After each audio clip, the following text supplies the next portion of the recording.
All right, we're going to switch gears now, and we're going to talk some West Virginia hoops, the inconsistencies of West Virginia men's hoops specifically. Jonathan, since you and I talked last, they have beaten the number 2 team in the country at home in Iowa State, and they've lost to an unranked team who was 1-5 in the conference at home in Arizona State. Look like 2 totally different basketball teams. So let's specifically talk about the Arizona State game. Okay, I want to get your thoughts on it because you and I have not had a chance to discuss this. What are your thoughts about that game and what you saw out of that Mountaineer team? As we record this, it had been last night. Couz, I felt like, and you and I did not discuss it. And I'm not just saying this because it's happened and it's over, but I felt like it was the ultimate trap game. And West Virginia hasn't had that massive letdown this entire season. And I'm not going to count the Arizona game. And I don't even know that I would count the Pitt game because I think it was a little too early to quite know what you had. Right. So that's one reason why I just to clear that up why I'm not mentioning those two. But I'll get back to the because I was going to ask if you didn't. Yeah, so. I think Pitt was too early to know what you were dealing with. That was before a lot of these wins. And I think Arizona has proven that they're not just what their record said they were. They've started to prove that more what we thought preseason. And so it felt like a huge game against Iowa State. You were able to get the win. It felt like it was a quick turnaround. It felt like it was a 9 o'clock tip. It felt like an Arizona team that was just kind of out here on the East Coast. They've spent almost a week and they had nothing to lose. And quite frankly, West Virginia did meet the moment.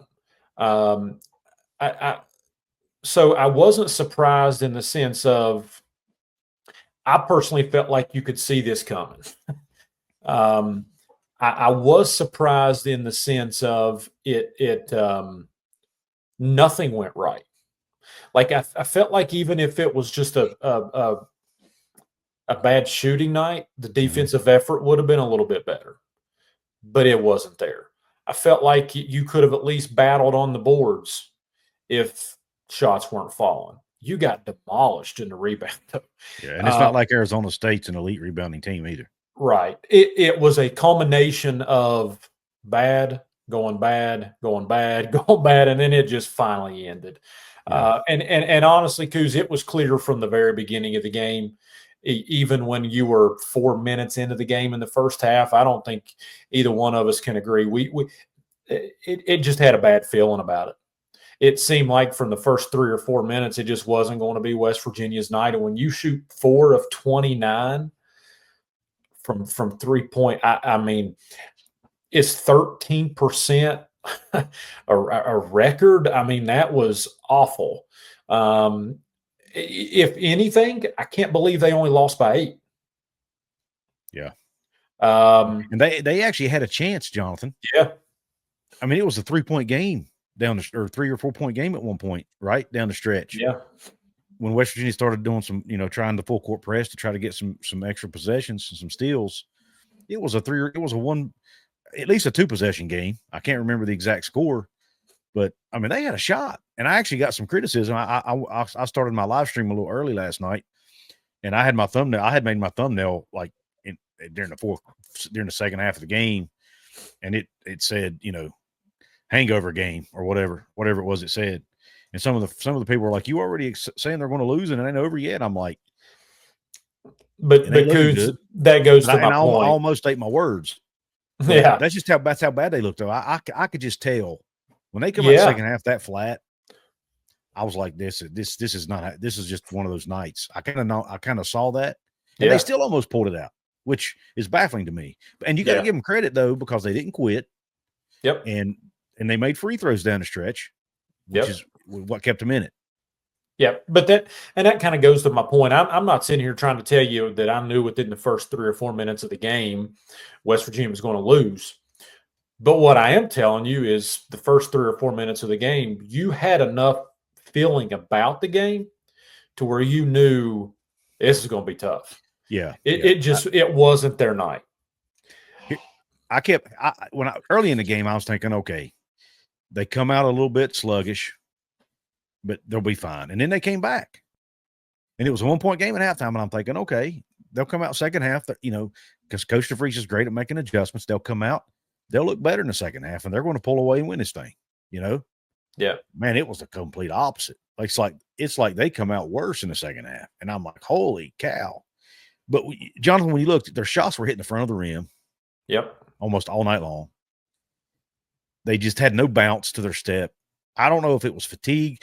I had the TV broadcast synced up with Tony Caridi, and I heard him talk about early on that had been apparently a bug going through the locker room.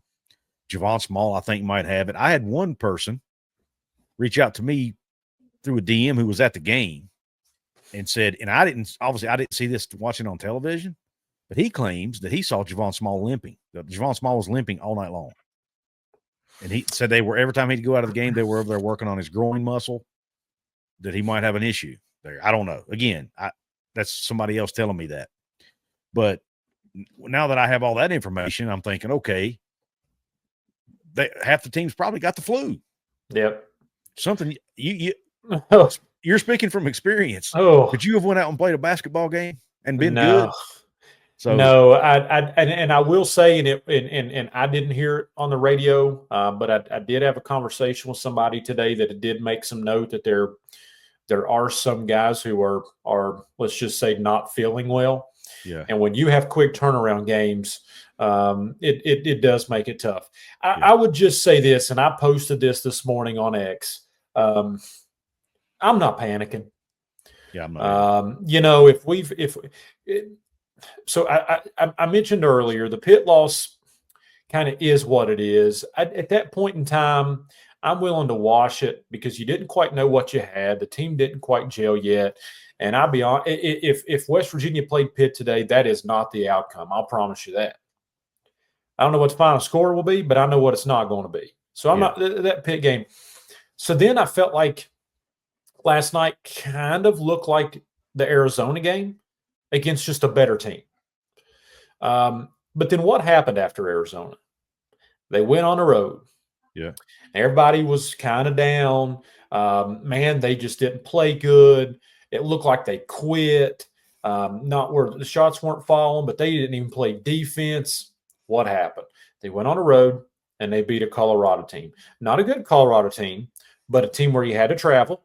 Mm-hmm. And it was the ultimate bounce back game. Well, if you lose this one, then we've got a problem. They didn't lose it. So I'm really curious to see what happens next. Yeah. Because if they go to what is a 7-10 at this time, Kansas State team, and lose after the Arizona State, those are two. You can split those games, but you can't go 0-2 against Arizona State, Kansas State. I agree with you 100%. And so I guess my question to you is, let me preface it by saying there are one good thing about this league is you're going to have plenty of opportunities to get statement wins. Oh, next Wednesday when you got number 7 Houston. But if you go to, my question to you is, if you lose ugly to Arizona State at home, and then you go on the road and and lose to a bad Kansas State team, is that the point where you start to see your panic meter go up just a bit and say, is this a bumpy stretch? We'll be fine still? Or is this the point where you would say it was fun while it lasted? I think for me, being a fan, I'm going to be in panic mode at that point, because I think so far, every time the team's faced adversity, they've come back and like you mentioned, and they've played well the next game. If that doesn't happen this time, then it makes me think that maybe it's just the fatigue is catching up to them, the short bench is catching up to them, the adversity that they've been dealing with is catching up to them, and if that's the case, the rest of the year could be rough. And that's probably where my mind is going to be. I don't think that's going to happen, but if it does happen, That's probably where my mind's going to be. And if it's true, and again, this is complete speculation. I don't have any proof of this, but if it's true that there's some, if Javon's banged up or something going on there, or if he's sick, and I said flu earlier, I was using that as an example. I don't know if he has the flu or not, but if some of those things are true, and it's still still true this Saturday, could be a long night. And if Saturday's a long night, I got a feeling you could see it snowball. Yeah. But again, maybe I'm wrong, but I just, so to answer your original question, panic. I would get into panic mode at that point. Yeah, this is one you gotta win, because if not, then it puts even more weight on bouncing back against Houston. You still have Baylor on the schedule, and when I look at the schedule, Couz, and now I want to get ahead of myself here because I would have thought Arizona State would be a game you should have won, but there are some winnable games at home. You've got Utah at home, BYU at home, Cincinnati at home, TCU at home. There are some games coming up, and if we've learned anything about this league, there's nothing you can take for. I mean, it's every night, but there are some games. I'm not overly concerned after last night. But if they go to Kansas State and lose that game, my panic meter starts to increase rather significantly. Yeah, I won't be at a 10 out of 10, but I'd probably be at – right now I'm probably at a 3. It would probably bump up to about a 6. Yeah. Maybe even a 7. And that's a pretty good size jump. Yeah. But that's a game you have to win. I mean, in this conference – you're going to have opportunities to pile as many games. And, if you look at West Virginia's schedule, they've played a lot of the tougher, if you will, opponents early. They'll have gotten Houston out of the way twice, Iowa State, Kansas. So you're going to start getting filled with the Cincinnatis, the Texas Techs, the TCUs, Utah, BYU. Those are winnable games. So if there's any good news here, it's the schedule's getting a little easier, if that makes sense. But yeah, you certainly don't want to go to Manhattan and lose. Yeah, and there is, there not only is Kansas State not playing well right now, they're dealing with a lot of turmoil. I mean, the fan base is unhappy. They spent a ton of NIL money on this roster, and they're not getting it done. I think there are fans calling for Jerome Tang's job. At the end of the season, if things don't turn. So it's not good right now in Manhattan. But, you don't want West Virginia. But West Virginia's also struggled in Manhattan. I think they're 4-8, maybe. I think I saw the other day, something like that in Manhattan. It's not historically been a place where they go. And honestly, it's not a place where they historically go and play well. Right. But in all fairness, that was a whole different staff, whole different coaching, and whole different rosters. But so I don't want to lay that on the feet of this team. Yeah, because we've seen DeVries. Normally, he has his teams ready to go. But and with Arizona, by losing the Arizona State game to me at home, now you have to make that up by going and winning road games, or a road. Maybe that was an offset to the Kansas win right now. So you're back to even. I don't know. I'm just trying to make. Yeah, it's a good point. Look at the silver lining here. But again, a lot more chances to go. I'm not panicking yet. It could have just been a one-night anomaly. I knew at some point they were going to slip up and lose a game they weren't supposed to lose. Yeah. I mean, it happens in this league every year to every team. Maybe that was the night it happened, But I would have taken this record right now at this point in the season, before the season started. If you would have told me on January 22nd, West Virginia could be sitting where they are, still ranked. Now, they won't be next time it comes out. But at this point, they're ranked, winning record. I would have signed up for it. Yeah, me too. I mean, I predicted them to win 15 games, Jonathan, and they're already at 13. So, and I said 17, and I think it's still with this, with what they have coming up. I will say this, though, Couz. I'm teetering on it's only a matter of time before fatigue really sets in here, especially with some of the injuries. Mm-hmm. Last time we talked, I told you that I'm just going to go until I see otherwise. I'm going to go out on a limb and say Jaden Stone's not playing, and neither is Tucker DeVries. They're not. You're not going to see him back. So it does make you wonder how many more minutes can Javon Small log and still be as successful as he has been. You know, whether it might have been an injury, might have been a sickness, because he looked worn out last night. Yeah. Um, body language is just different. I it noticed early in was. the game, Jonathan. And did you notice? He was tugging his shorts. He was bent over more. He was passing up shots that he normally takes. That step back that he normally does. He had that open to him a couple different times, and he didn't pull the trigger. Yeah. And every shot was short. Yep. And I think he knew in his mind it wasn't a good night for him. I think he was just trying to get through it. Yeah. To be honest with you. And so while I will say that this team has been resilient and they have battled back every time that their name's been called, they've stepped up. It is a concern as you get further and further and further into the season, your risk for sickness. The margin of error is really thin right now. Correct. Whether it be an injury, whether it be a sickness, whether it be foul trouble, this team's margin of error is very slim because of injuries and who they do not have.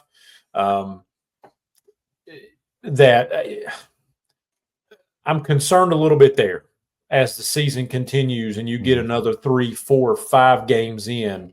But again, until this team shows us that they're not capable of bouncing back, we just have to believe that the West Virginia that we've seen all season will come back on Saturday. Agreed. And when you look at this team,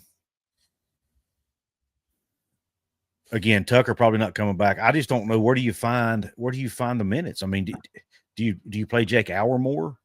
I mean, he's obviously a great shooter, but apparently there's something there that Coach DeVries sees as a shortcoming of his that he doesn't put him out there more.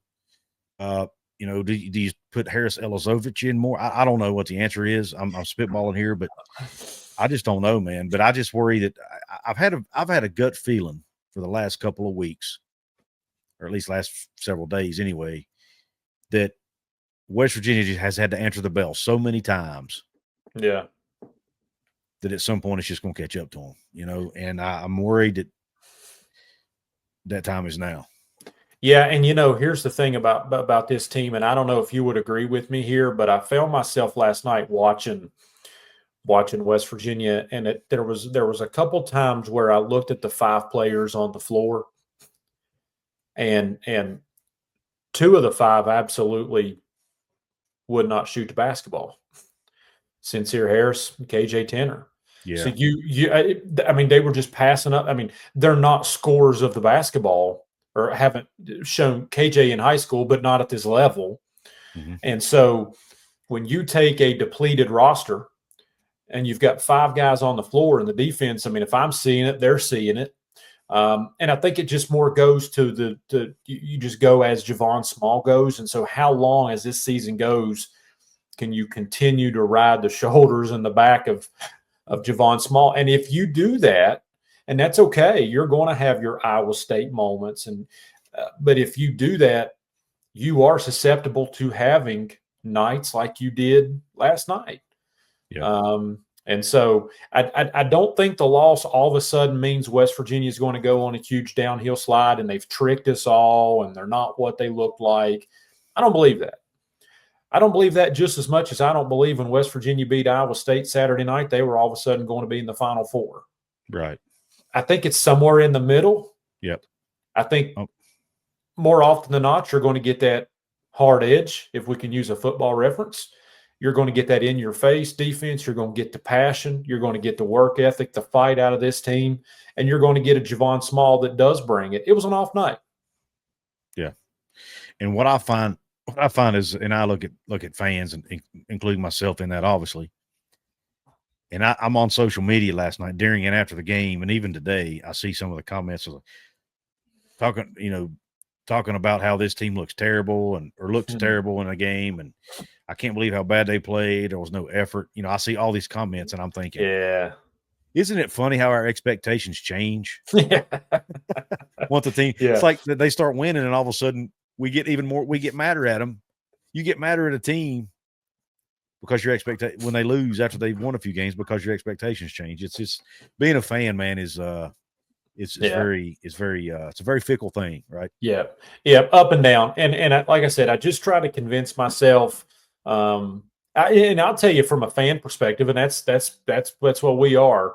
I was disappointed, but crazy enough, Couz, I didn't find myself too upset about it, and I think it's because I had kind of told myself it was a trap game. I had kind of prepared myself for, again, my determining it as the first bad look, the first bad loss. And that I'd already kind of positioned my brain to say, hey, this team has shown the ability to bounce back. And again, I would just point to that Arizona loss. They looked sluggish. Arizona looked good. West Virginia didn't play very hard. It didn't appear. The defense was a little bit lackluster.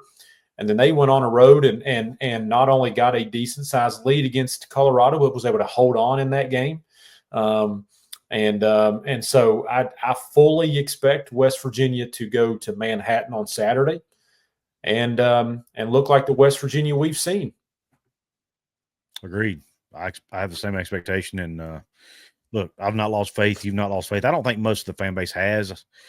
I think majority of the fan base still, thinks that last night was just an anomaly, and that they're going to bounce back. And I fully expect that's what we'll see on Saturday against the fighting Jerome Tangs there in Manhattan, Kansas.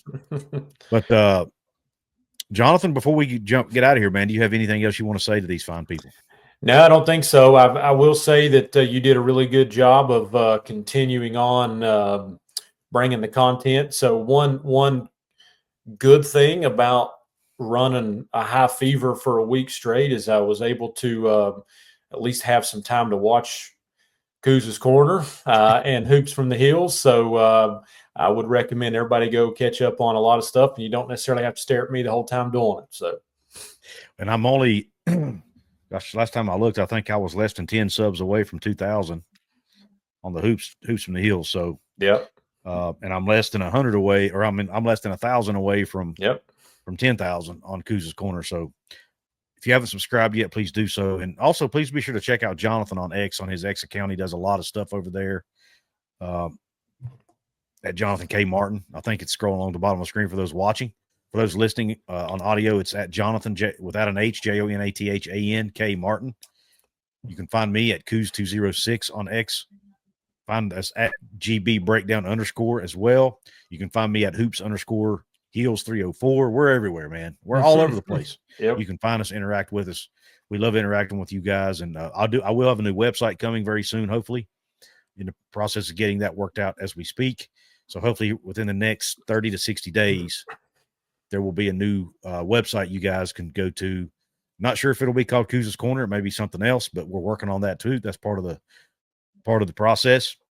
But hopefully you'll start seeing some blog posts back up there, and it'll be a place you can access all of our content in one place.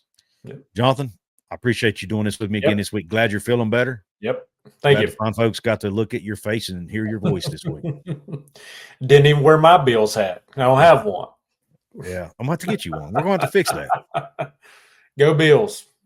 Hey, this week, everybody's a Bill. And you're either a Kansas City Chiefs fan or a Bill. Anybody that's not a Kansas City fan this week is a Bills fan. I can almost guarantee you that. I'm a Bengals fan, but I'm a Bills fan. Everybody's a Bills fan this week, right? Everybody in America outside of Kansas City.